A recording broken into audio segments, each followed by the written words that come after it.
안녕하세요. H채널의 한창훈입니다. 반갑습니다. 2019년 3월 15일 비트코인 및 암호화폐 Q&A 시간을 시작하겠습니다. 먼저 댓글로 좋은 의견과 질문, 정보 공유해주신 분들에게 감사 말씀드리고, 좀 Q&A가 밀려서 오늘도 이제 오전 Q&A와 이어서 찍도록 하겠습니다. 바로 시작할게요. BTW 저스틴 님이 써주셨어요. 차트 볼 때 어떤 거래소를 사용하고 그 이유는 무엇인가요? 유튜버들 보니까 비트파이넥스나 비트스탬프를 쓰던데 궁금해서요. 바이낸스나 후오비 같은 대형 거래소 안 쓰고 굳이 특정 거래소 차트로 기준을 잡는 이유가 따로 있나요? 일단 차트는 제가 이제 업비트에 있는 달러 차트와 비트코인 달러 차트와 그 다음에 이제 업비트에 있는 그 BTC 마켓 차트로 이제 알트코인들 설명을 드리고 있잖아요. 근데 업비트 같은 경우는 실제 이제 업비트 자체적인 그 BTC 마켓이 아니라 비트렉스랑 연동되는 그 마켓입니다. 그래서 그냥 비트렉스 차트 쓴다라고 이제 보시면 될 것 같고, 그리고 이제 예전에 우리나라가 이제 김치 프리미엄이라고 해서 그 달러보다 달러 시장보다 그리고 거래소별로 막 차이가 심할 때, 그럴 때 이제 만약에 원화 차트를 본다라고 하면 거래소별로 어떤 차트에 대해서 왜곡이 많을 텐데, 사실 지금은 비트렉스나 제가 봤을 때 바이낸스나 물론 순간순간적으로 차이가 일정 부분 있을 수 있지만 거의 저는 큰 차이가 없다라고 보고 있고, 나중에 벡트 거래소에서 자기네가 이제 인덱스 지수, 그러니까 만약에 전 세계를 대표하는 거래소에서 인덱스 지수를 삼고 그걸 가지고 선물 지표로 산다든가 그런 거래소가 있다라고 하면 그 거래소를 이제 이용할 수도 있을 텐데, 제가 봤을 땐 인덱스랑 사실 업비트에 있는 비트렉스 그 차트랑 큰 차이가 없다라고 하면 저는 이제 제가 이쪽 보는 게 편리해서 여기 계속 보고 있습니다. 그래서 특별하게 제가 이거를 고집하거나 그런 이유는 없는 거고요. 그냥 제가 원래 이용하던 곳이기 때문에 그렇게 이용하고 있다라고 보시면 될 것 같아요. 그리고 이제 여기선 이렇게 보고 investing.com에서 차트 볼 때 이제 약간 왜곡 있는, 그러니까 만약에 업빗에 봤을 때 업빗에서 왜곡 있는 차트가 있다, 차트가 뭔가 약간 다른 거래소랑 차이가 난다라고 하면 그런 것들은 investing.com에서 다른 거래소 걸 보든지, investing.com 같은 경우는 보면 이제 인덱스, 그 인베스팅 인덱스 차트가 따로 있습니다. 그래서 그걸 가지고 보기도 합니다. 네, 설명드리고 넘어갈게요. 다음으로 박현채님이 써주셨는데, 플랫폼 코인들은 구글 같은 대기업에서 인수 가능성도 있다고 들은 적 있습니다. 만약 인수가 된다면 어떠한 방식이 될까요? 이렇게 써주셨고, 구글이, 제가 이제 이렇게 질문을 해주셔서 구글이 인수하는 기업이 얼마나 많은가 봤더니 정말 엄청 많더라고요. 엄청 많고, 그 많은 기업들을 인수했고, 거기 이제 우리가 이제 알고 있는, 여러분들도 아마 알고 있는 유튜브라든가 이런 회사들도 인수를 했습니다. 2001년도부터 이렇게 쭉 인수를 했는데, 거의 대부분 이제 미국 회사들을 주로 인수를 했어요. 인수를 했고, 이제 그 광고 관련된 애드센스도 1억 달러니까 거의 1000억인 거죠. 1000억 인수했었고요. 2003년에. 그리고 여기 안드로이드를 5천만 달러니까 한 600억 정도 되겠네요. 500억에서 600억 사이, 우리나라 돈으로. 근데 이 안드로이드를 원래 이 구글에 제안하기 전에 이 미국 회사가 원래는 삼성전자에 먼저 제안을 했다라고 합니다. 2년 전인가 3년 전에. 근데 삼성전자에서 안 산다라고 했던 거예요. 안 사고 얘네가 이제 구글에, 그래서 다시 제안해서 구글에서 600억에 샀는데, 지금 사실 600억에 샀지만 엄청 싸게 산 거죠, 지금 봤을 때는. 그리고 삼성전자가 만약 안드로이드를 했다라고 하면 훨씬 더 시너지를 냈을 거라고 보는데 안타깝습니다, 일단. 그리고 이렇게 여러 가지, 일단 회사 유튜브도 2006년도에 16억 달러니까 한 2조 정도 되겠네요. 2조 정도에 이제 샀습니다. 그래서 이렇게 쭉 샀는데, 회사들을 그냥 어떻게 보면 이렇게 통째로 다 사는 거고, 암호화폐 거래소, 암호화폐 이제 플랫폼, 아까 플랫폼 코인들 얘기해 주셨잖아요. 플랫폼 코인을 산다라고 하면 시중에 나와 있는 코인을 사진 않을 거다. 그러니까 저희가 지금 거래하고 있는 보통 일반 여러분들이 거래하고 있는 이 암호화폐는, 만약에 퀀텀이라고 하면 리플을 예를 들까요?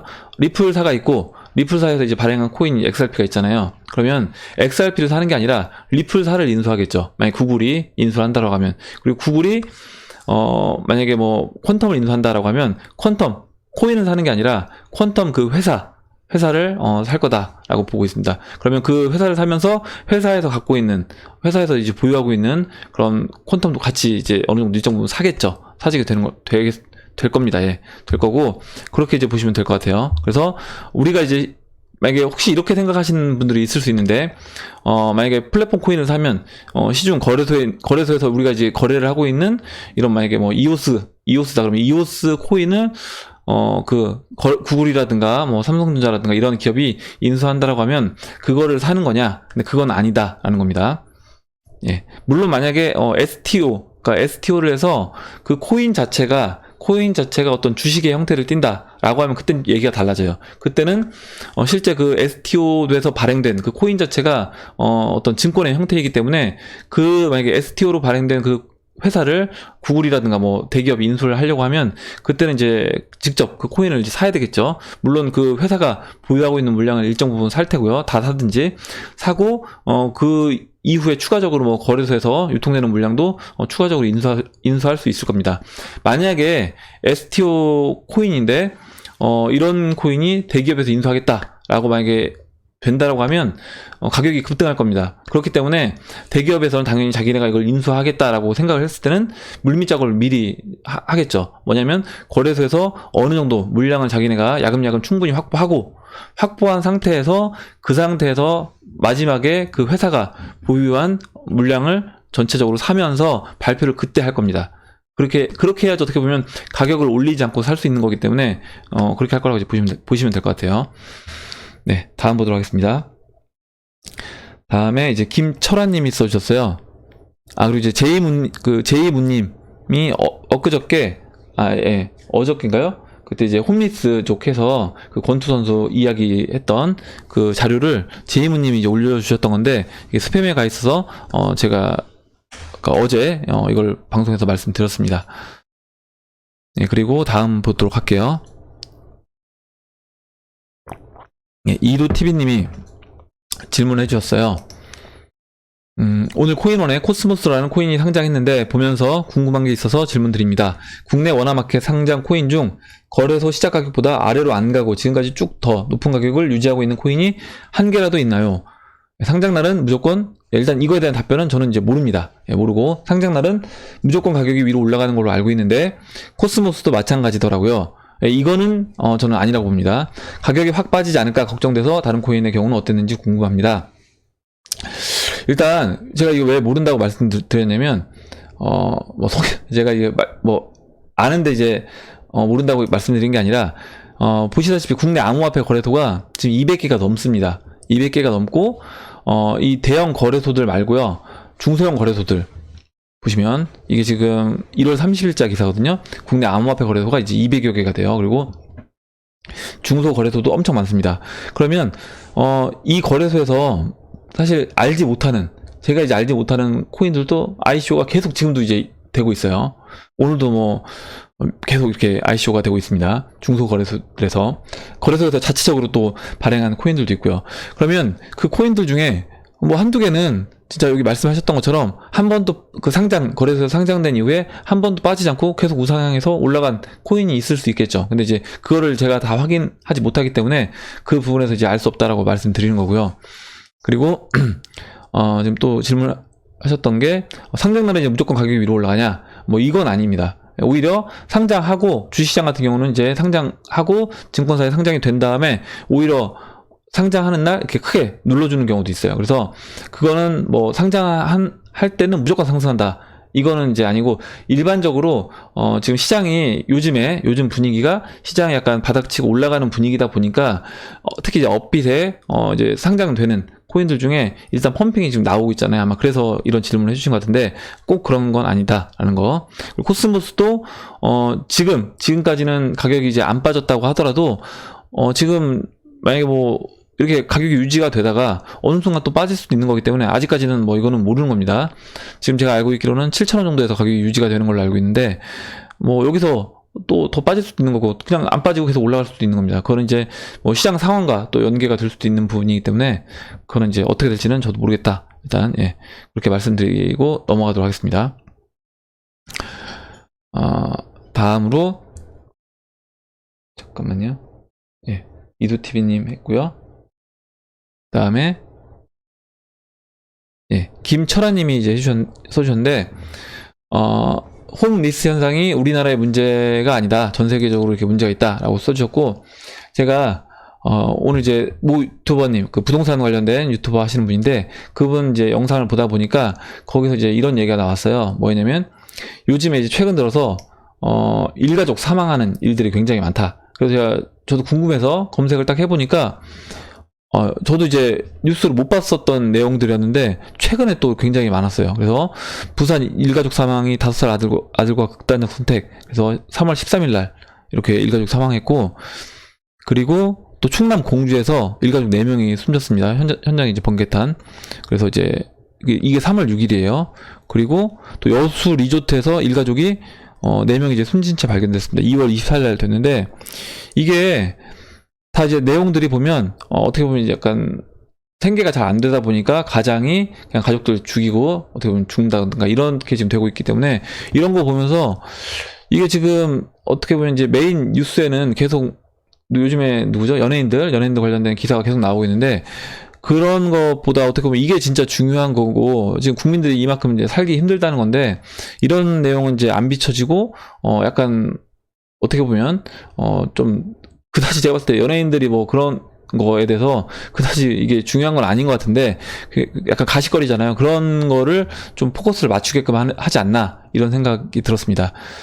일단 그만큼 이렇게 일가족들이, 가장이 만약에 자기 뭐 아들들, 자기 자녀들하고 뭐 가족들 죽고 자기가 자살할 정도가 된다라고 하면 얼마나 이게 삶이 힘들면 그런 극단적인 선택을 할까, 이렇게 생각을 해보면, 이게 우리나라 지금 경제 상황이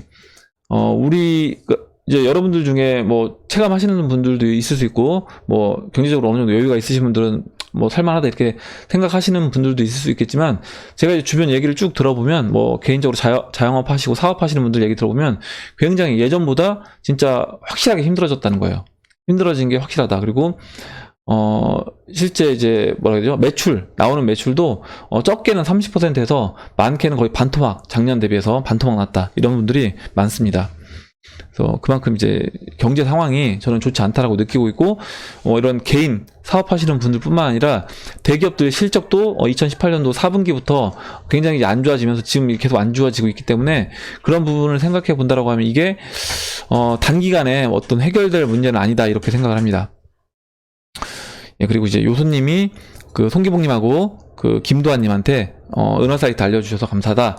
이제 요소님이 또 질문을 해주셔서 저도 이제 어떻게 보면 좋은 이렇게 사이트를 알게 됐어요. 여러분들도 마찬가지일 거고. 그래서 이렇게 질문을 해주시는 게, 아마 저 말고도, 요소님 말고도 이제 은하 싸게 구입하고 싶은 분들 분명히 계셨을 건데, 그 중에 그냥 예를 들어서 어떻게 보면 이제 뭐 네이버에서 검색해서 이렇게 구매하시려고 했던 분들 중에서도 이렇게 또 싼 곳을 알려주셔서 싼 데서 살 수 있는 거니까, 제가 봤을 때는 이렇게 좀 좋은 질문들, 이게 좋은 질문, 와 이거 너무 쉬운 건데 내가 이거 물어봐도 될까, 이렇게 생각하지 마시고 여러 가지 다양한 질문들을 해주시면, 그러니까 다른 분들한테도 다 도움이 될 것 같습니다.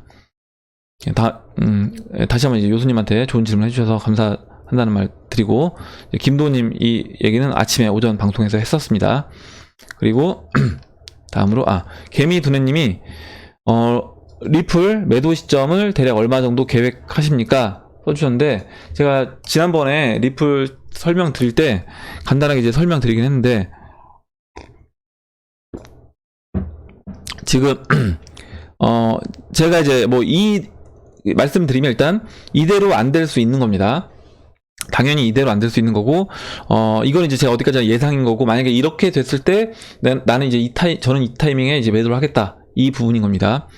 그러면 제가 이제 지난번에 말씀드렸던 일단 리플 달러 차트고요. 보시면 이게 investing.com 인덱스 차트입니다. 여기 보시면 인덱스 써 있죠. 그래서 인덱스 차트고요. 여기 지금 로가 적용이 됐습니다. 그럼 보시면 제가 이제 지난번에 이렇게 말씀드렸어요. 여기서 좀 더 리플은 바닥에서 횡보할 거다. 횡보를 하고, 그럼 이제 이 0.3달러 근처에서 좀 더 움직인 이후에 여기서 이제 5월달쯤에서 반등이 나와주고요.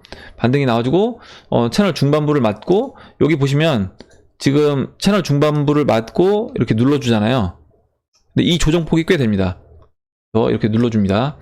눌러주고 그 다음에 돌파해서 올라가죠. 올라가고 여기서 보시면 이 올라가는 폭이, 잠시만요.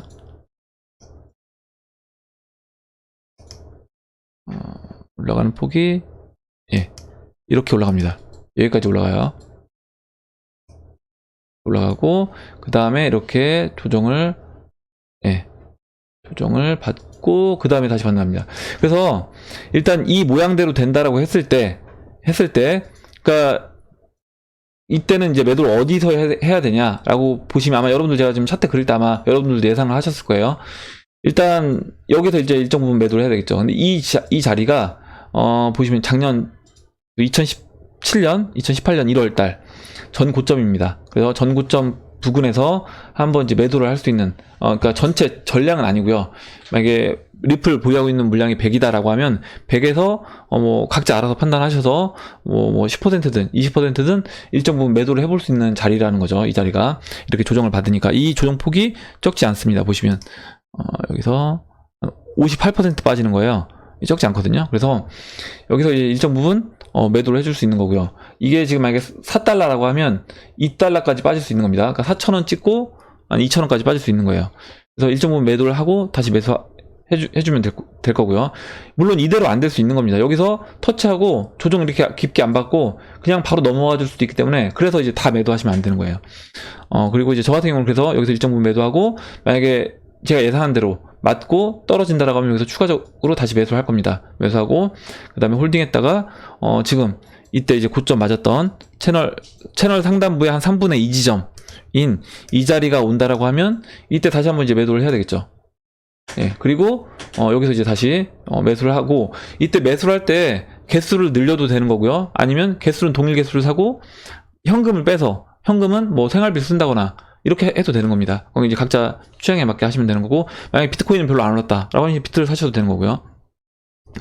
그래서 이렇게 이제 매도할 겁니다. 할 거고, 그 다음에 이 채널 상단부까지 와준다라고 하면 그때는 많은 물량을 저는 이제 어느 정도 정리를 할 계획이다 라고 보시면 될 것 같고, 이거는 이제 지금 제가 말씀드렸을 때 이 모양 2017년도 흐름대로 이게 진행이 됐을 때이기 때문에 이렇게 이제 안 되고 뭐 다른 흐름으로 갈 수도 있는 겁니다. 그러면 다른 흐름으로 간다라고 하더라도, 만약에 리플이요 여기서 뭐 이런 식으로요, 이런 식으로 좀 더 횡보하다가 여기서 이렇게 올라가 준다라고 하면 곧 채널 중반이 여기 왔을 때, 이때 이제 저는 매도를 하겠죠. 그러면 이제 가격 자체가 완전 달라지는 겁니다. 그래서 저 같은 경우는 뭐 정해진 가격은 아니고요. 차트를 보고 제가 이제 채널 중반 그리고 여기 원했던 가격 자리가 오면 그때 이제 매도를 할 계획이다. 이렇게 이제 보시면 될 것 같아요. 다음 보도록 하겠습니다. 다음에 지금 그리고 송종희님이 나노레저를 사서 리플을 50개 옮겨 담았는데 다시 이제 빗썸으로 20개를 보내게 하니까 빗썸에 추가가 되지 않았대요. 그래서 무서워서 나머지는 그냥 빗썸에 두셨다고, 그리고 나노레저 비용만 날린 것 같다고 얘기를 해주셨고, 일단 그 나노레저 아마 좀 이렇게, 저도 사실 처음에 나노레저 쓸 때 굉장히 어색하고 이거 뭔가 어떻게 해야 되는 건지도 모르겠고, 그 유튜브 영상 봐도 굉장히 헷갈리더라고요. 근데 아마 이제 좀 연세 있으시거나 아니면은 이런 기계에 대해서 좀 다루는 거 좀 약간 어려워하시는 분들 있잖아요. 그런 분들은 분명히 나노레저 쓰시기 힘들 거예요. 그러면 제가 봤을 때 아까 하셨던 것처럼 만약에 혹시 옮기시더라도 항상 소량으로 먼저 테스트를 해야 됩니다. 소량으로 테스트를 해서 확인하시고, 뭐 이더를 보낸다라고 하면 수수료 날리더라도 뭐 0.5이더만 보낸다든가 0.1이더만 보낸다든가 이런 식으로 적은 양만 보내셔서 테스트를 한 다음에 그 다음에 들어간 거 확인하시고 그 다음에 하셔야 되는 거고요. 마찬가지로 다시 거래소로 옮기는 작업까지 다 해보시고 내가 됐다라고 했을 때 그때 이제 원하는 물량을 옮기셔야 됩니다. 그렇게 하셔야 되고, 만약에 이게 난 기계치여서 도저히 못하겠다라고 하시면 나노레저보다는 제가 봤을 때 이제 삼성 갤럭시 S10 나오면 그게 좀 더 이제 편리할 것 같거든요. 제가 봤을 때는. 그럼 이제 그걸 이용해서 거기에 이제 보관하시면 될 것 같아요. 트레이딩 안 하시는 건요. 이렇게 이제 설명드리고 넘어가겠습니다. 그리고 다음 보도록 하겠습니다. 다음은 안용현님이 써주셨어요. 지금 27살 자영업을 하고 있고요.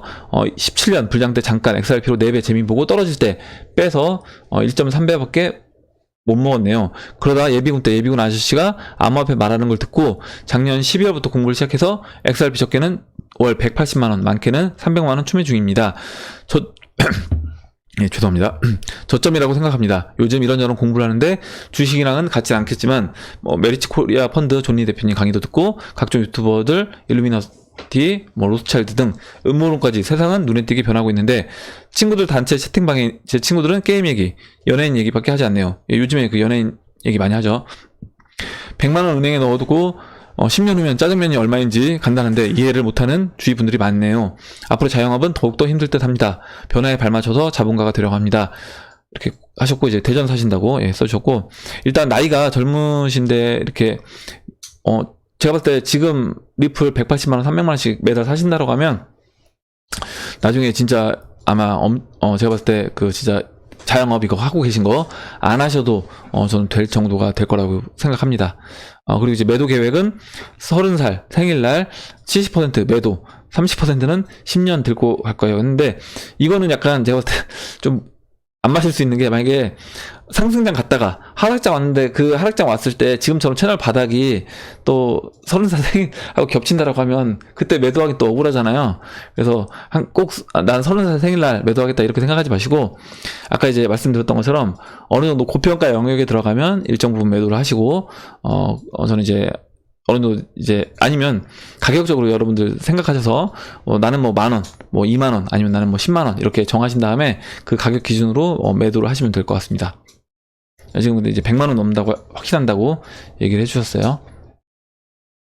예, 그리고 정일규님도 이제 지금 젊으신 분들이 또 많아요. 그러니까 20대 분들이 굉장히 좀 그러니까 30대, 40대가 제일 많았고, 제 영상 보시는 분들 20대가 10%가 안 되는 걸로 알고 있습니다. 제가 봤을 땐. 근데 이제 또 20대 분들도 이렇게 리플 투자 많이 하고 계셔서 나중에 꼭 부자 될 것 같습니다. 제가 봤을 땐.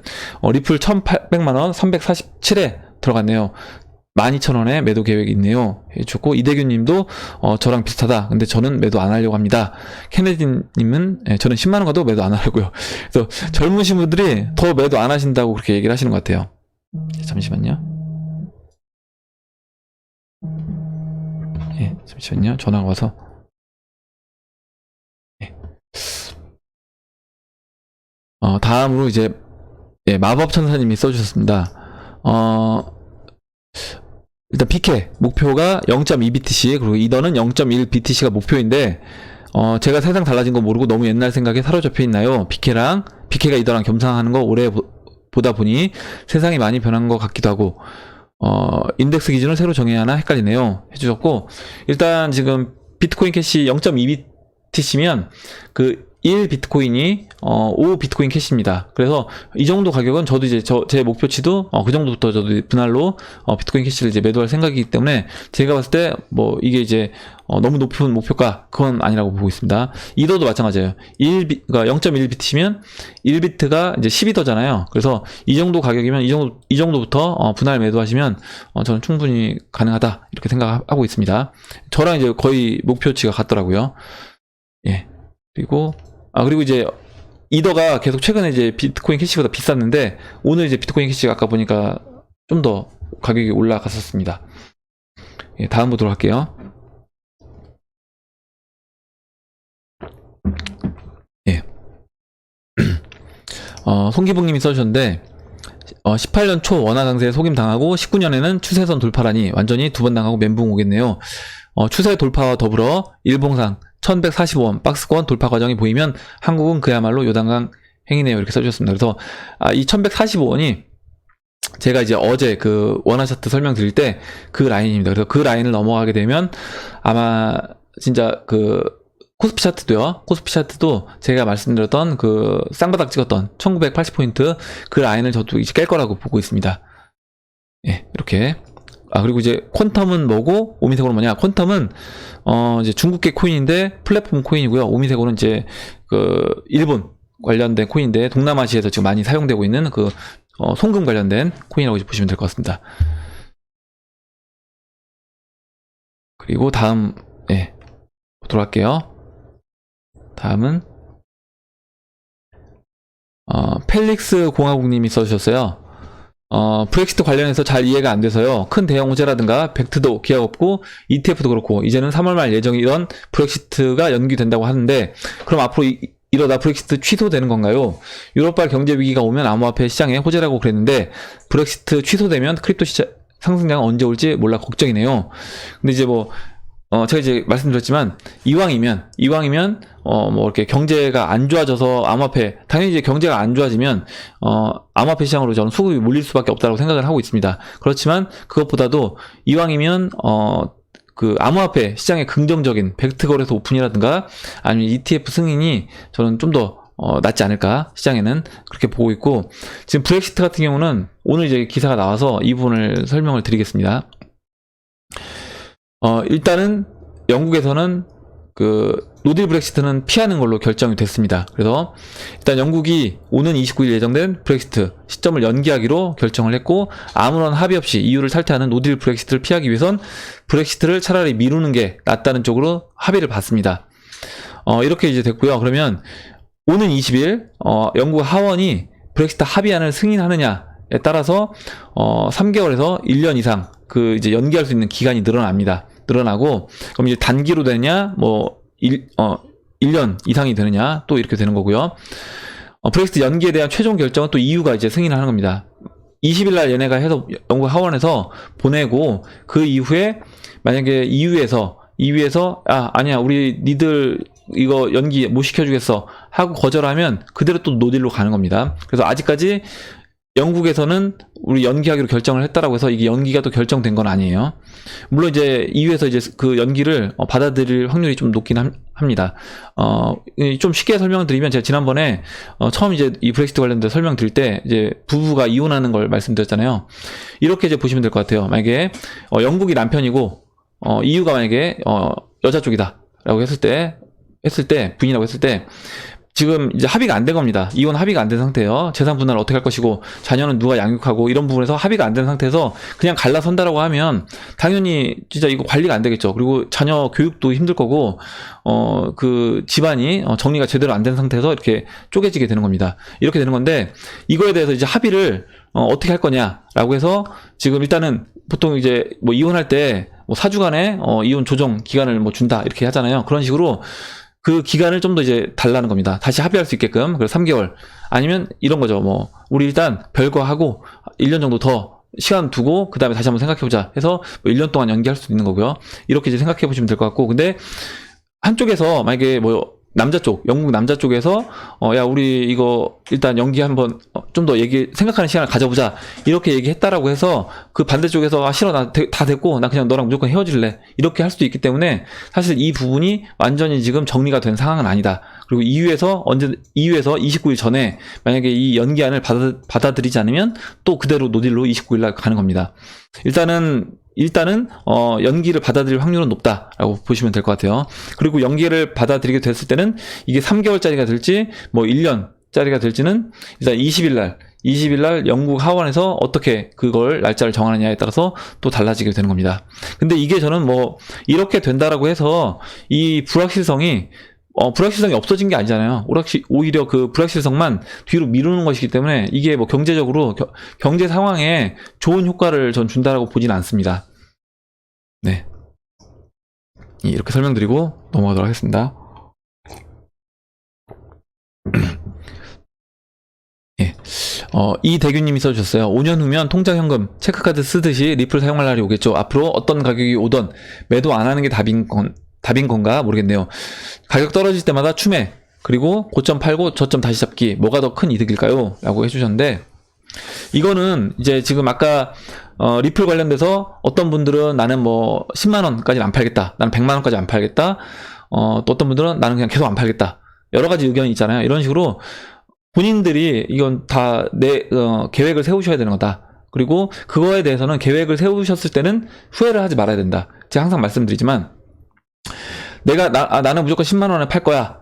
아니면 나는 뭐 무조건 5년 뒤에 팔 거야. 라고 했을 때, 만약에요, 10만 원에 팔겠다라고 했는데, 지난번에 제가 말씀드렸던 것처럼, 진짜 재수없게 9만 5천 원까지 딱 찍고, 거기서부터 빠져가지고, 다시, 뭐 만 원이 아니라, 진짜 4천 원, 5천 원까지 빠져도, 나는 전혀 상관없다. 난 스트레스 안 받을 거고 그거에 대해서 나는 내가 정한 계획대로 한 것이기 때문에 나는 후회 안 할 자신 있다라고 하시면 그렇게 하시면 되는 겁니다. 근데 만약에 그거를 한번 지금 미리 그 상승장 됐을 때 그렇게 생각하지 마시고 지금 미리 한번 그 상황을 생각을 해보세요.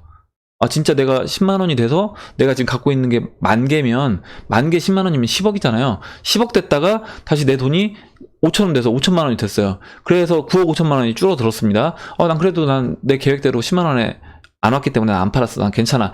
이렇다라고 하시면 그렇게 하면 되는 건데, 만약에 그렇게 됐을 때, 나 그렇게 되면 되게 굉장히 후회될 것 같은데, 라는 생각이 드시면, 그 매도 계획을 좀 정정하셔서 중간중간에라도 분할로 매도하는 게 저는 맞지 않나라고 개인적으로 그렇게 생각합니다. 그래서 만약에 여러분들이 한번 생각해 보신 다음에 나는 후회가 없다라고 하시면 그렇게 하시면 되는 거고요. H채널이 그렇게 얘기하는 거 들어보니까 좀 후회가 될 것 같기도 하다라고 하시면 분할로 하시면 되는 겁니다. 뭐냐면 꼭 10만 원이 아니라 뭐 8만 원부터 분할로, 만약에 10,000개를 갖고 있다고 하면 10,000개에서 뭐 1,000개를 8만 원, 1,000개를 뭐 8만 5천 원, 뭐 1,000개를 뭐 9만 원, 또 1,000개를 뭐 9만 5천 원 이렇게 파시고 나머지 10만 원 됐을 때 또 팔고요.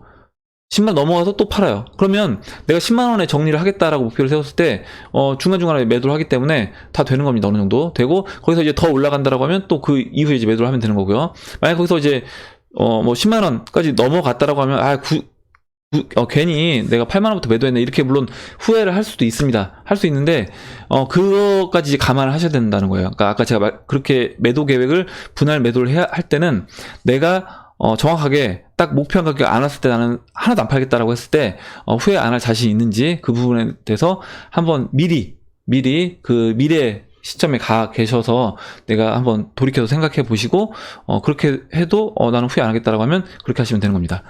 좀 말이 좀 길어졌는데 이렇게 설명드리고 마무리하도록 하겠습니다. 그러면 2019년도 3월 15일 비트코인 암호화폐 Q&A 시간을 정리하도록 하고요. 오늘 이제 나온 얘기들 중에 여러분들 또 의견 그리고 궁금하신 거 뭐 또 같이 정보 나누실 얘기 있으시면 댓글로 남겨주시면 그 부분에 대해서 이야기를 해보는 시간을 가져보도록 하겠습니다.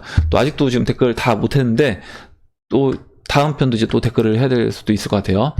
그럼 이상으로 영상을 마치도록 하고요. 영상이 도움이 되셨다면 좋아요와 구독 버튼 그리고 알림종 버튼을 눌러주세요. 감사합니다.